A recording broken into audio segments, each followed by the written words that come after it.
ذہن میں تھا کہ یہ گانا ایسا بلاک بلاسٹر ہوگا؟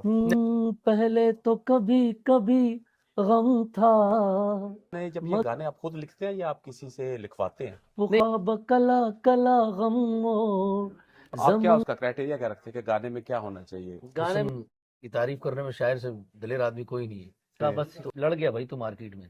کبھی آپ نے سوچا کہ جا کے وہاں ان پہ کوئی کیس وغیرہ کیا جائے؟ ارے نہ، وہ کیسے دینا ہے یہ اللہ ڈیسائیڈ کرے، یہ میں ڈیسائیڈ. مزاج آپ کا شروع سے ایسا ہے یا وقت کے ساتھ بس یہ آپ نے ایک تیر سے دو شکار کر دی؟ اب چونکہ 50 ہو گئی ہے نا. جی جی، ہمارے جو پختون بھائی ہیں ان کی اردو میں مذکر مونس کا مسئلہ آتا ہے. یا اللہ، اس وقت لندن میں میرے ساتھ رحیم شاہ صاحب رہے، کہ ماشاء اتنا بڑا نام ہے، اور ہماری جو یادیں ہیں ہماری جوانی کے حوالے سے وہ انہی کے گانے سے شروع ہوتی ہے.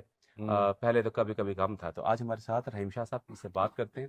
السلام علیکم شاہ صاحب. وعلیکم السلام ورحمۃ اللہ. کیا شاہ صاحب؟ میں بالکل ٹھیک ہوں. شاہ صاحب ویسے ماشاءاللہ آپ کا جو ہر گانا آتا ہے وہ ہٹ ہوتا ہے، اور پہلا گانا جیسے میں نے کہا کہ پہلے تو کبھی کبھی غم، وہ پہلا ہی گانا تھا. وہ میرا پہلا ہٹ پہلا گانا تھا، لیکن پہلا گانا میرا تھا سندھی میں تھا، 1996 میں نے گایا تھا. جنم جنم کہاں چاہ میں تو یہ گایا تھا. اچھا. لال محمد صاحب کے میوزک میں گایا تھا، ڈاکٹر سیال نے لکھا تھا اس کو، اور ہم نے پر پروگرام میں گایا تھا.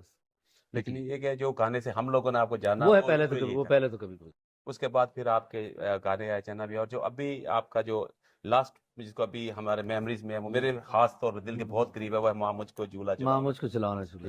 اچھا، اب یہ گانے آپ خود لکھتے ہیں یا آپ کسی سے لکھواتے ہیں؟ نہیں، یہ میں خود نہیں لکھتا، جھوٹ نہیں بولوں گا. شاید نادر اگر ایک دو لفظ میں نے خود لکھ دیے ہوں، باقی باقاعدہ کیونکہ شاعر ہوتا ہے اور وہ لکھتے ہیں. اب جیسے جھولا گانا ہے، تو جھولا گانا جو تھا وہ تو محمد ناصر صاحب تھے شاعر جو ہیں، تو انہوں نے وہ لکھا. ان کو میں نے بتایا تو انہوں نے کہا ایسے ہی رہنے دو، اس کے اندر زیادہ وہ مت کرو، لیکن وہ انہوں نے لکھا ہے. اور باقی پشتو گانے ایسے ہیں کہ جس میں ایک آدھ دو میں نے لکھے بھی ہیں جو ہٹ ہیں، جیسے رو رو رازا ہو گیا، اور ایسے دانا دانا ہو گیا. ایسے دو تین گانے میں نے لکھے. لیکن جب آپ سلیکشن کر رہے ہوتے گانے کی، تو کیونکہ لوگ تو آپ کو پہچانتے ہیں نا، شاعر کا تو مجھے بھی ابھی آپ نے ناصر صاحب نے وہ شعر لکھے اور گانا لکھے، تو آپ کیا اس کا کرائٹیریا کیا رکھتے ہیں کہ گانے میں کیا ہونا چاہیے؟ گانے میں ایسا ہونا چاہیے کہ بھیا کوئی شرکی الفاظ نہیں ہونا چاہیے، جی اور ایسی بد تہذیبی نہیں ہونی چاہیے، بد اخلاقی والے لفظ نہیں ہونے چاہیے. وہ شاعر بخوبی سمجھتا ہے. وہ جب بندے کو سامنے بٹھاتا ہے نا، شاعر بڑا دلیر ہوتا ہے نا. حسن کی تعریف کرنے میں شاعر سے دلیر آدمی کوئی نہیں ہے. تو وہ پھر بندے کو دیکھ کے پہچان لیتے ہیں کہ یار یہ بندہ کیا چاہتا ہے مجھ سے، اور اس کی یہ ٹیون کیا چاہتی ہے. تو اس حساب سے گانا بنتا رہتا ہے نارمل جیسے لوگ بناتے ہیں. جب آپ کا پہلا یہ ہٹ گانا آیا تھا، پہلے تو کبھی کبھی غم تھا، تو آپ کے ذہن میں تھا کہ یہ گانا ایسا بلاک بلاسٹر ہوگا؟ نہیں، لیکن نا مجھے جب اللہ جنت نصیب کرے ساؤنڈ ماسٹر کے جو روح روات ہیں، مشتاق صاحب، اشتیاق صاحب، اشفاق صاحب، تو ان کے والد صاحب تھے مشکور صاحب، اللہ ان کو غریق کی رحمت کرے، میرے والد صاحب کے ساتھ، آپ کی والدہ کے ساتھ، آمین آمین. تو انہوں نے کہا، کہنے لگے کہ نہیں یہ گانا چلا گیا. تو میرے استاد سلمان الوی صاحب انہوں نے کہا بس لڑ گیا بھائی تو مارکیٹ میں.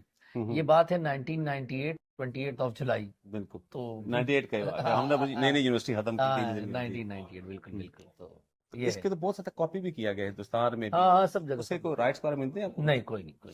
کبھی آپ نے سوچا کہ جا کے وہاں ان پہ کوئی کیس وغیرہ کیا جائے؟ ارے نہ بابا، کرنے دو یار. میوزک کوئی میرے میراث تھوڑی ہے میری. اگر وہ کر رہے ہیں تو اچھا کر رہے ہیں. ابھی وہ لڑکے نے کیا دوبارہ، پہلے تو کبھی غم تھا فلم میں اس نے نام بھی دیا ہے. مجھے کوئی پرابلم نہیں ہوتا.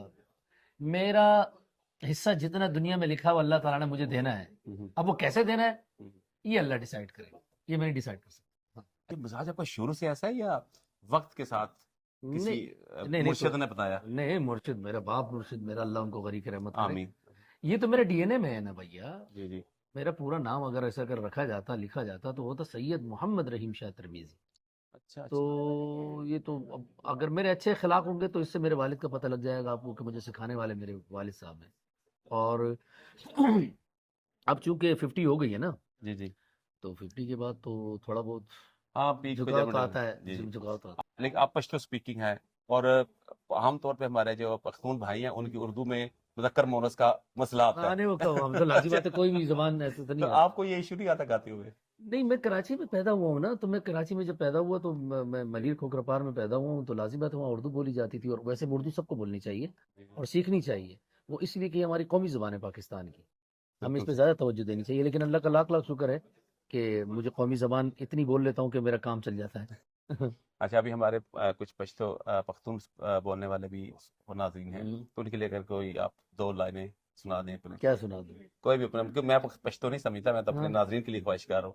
کوئی آپ کا گانا کے 2 لائنیں گانے کے لگے 2 لائنیں، اتنے گانے اب کون سا سناؤں؟ ایک تو مجھے جو بخار آپ بھی کے دل کے قریب ہے. میرے دل کے قریب میرے دل کے قریب کیا سناؤں؟ یا اللہ کہاں پھنسا دیا آپ نے یار. چلے اردو والا سنا دیں. نہیں نہیں نہیں، پشتو ہی سناؤں گا، پشتو سنانا سنائیں گے، ہوگا تو ٹھیک ہے. ایک منٹ ٹھہرو. پہلے تو کبھی کبھی غم تھا، مگر اب ہر دم تیری یاد ستاتی ہے، مگر اب ہر دم تیری یاد ستاتی ہے. وہ خواب کلا کلا غم زمنگ پکلی اس دیرا دی غم فوزونا، زمنگ پکلی اس دیرا دی غم فوزونا. ماشاءاللہ زبردست. یہ آپ نے ایک تیر سے 2 شکار کر دی، اردو کا سٹارٹ کر کے پشتو بھی. تو اب دوبارہ آپ سے نہیں کہہ سکتے کہ اردو کا سنا دے. میں نے کیسے پہلے کہا ہاں رہنے دو رہنے دو. تو آپ نے ہم کو بچا لیا. بہت شکریہ اللہ نے شاہ صاحب. بچایا جی. اللہ آپ کو خوش رکھے. جی